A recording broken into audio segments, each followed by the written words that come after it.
There's different theories of this. Some people say it might be that Israel is actually pushing Trump to do this. Some people say obviously it's about a nuclear weapon. Perhaps it's a show of strength to China. So where do you stand on why now? Like, why this specific moment? What's really interesting is kind of the half-life of secrets now. It's just there's so much transparency. People leak things so quickly. We know way more about the elements of the intelligence picture behind this, decision to do so by hacking the traffic cameras, essentially. And from that, they used bodyguards. They focused in on the bodyguards who would obviously have to run on a fairly normal schedule, log in, log out, using their pattern of life to understand where senior figures in the regime who had these bodyguards may or may not be.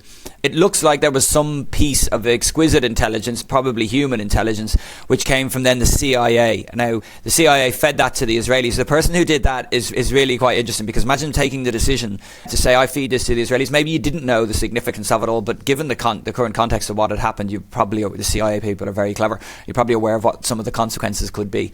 So that's a very interesting decision taken there. I think the Israelis then put those two pieces together, realised they had an opportunity here to take out the leader. And this fit with their long-term strategic aims, which is under Netanyahu, we cannot allow Iran to have a nuclear weapon. The regime is despotic. The people are against it. It's never been weaker. And we have an opportunity to take out the senior leadership. I think the Israelis then said, we're going, which left the Americans in a conundrum. There's a couple of different things here. If the Israelis went on their own and said, we may have to use nuclear weapons if this doesn't go right with us, the Americans would have an extra incentive to go in there because they've got their greater conventional firepower.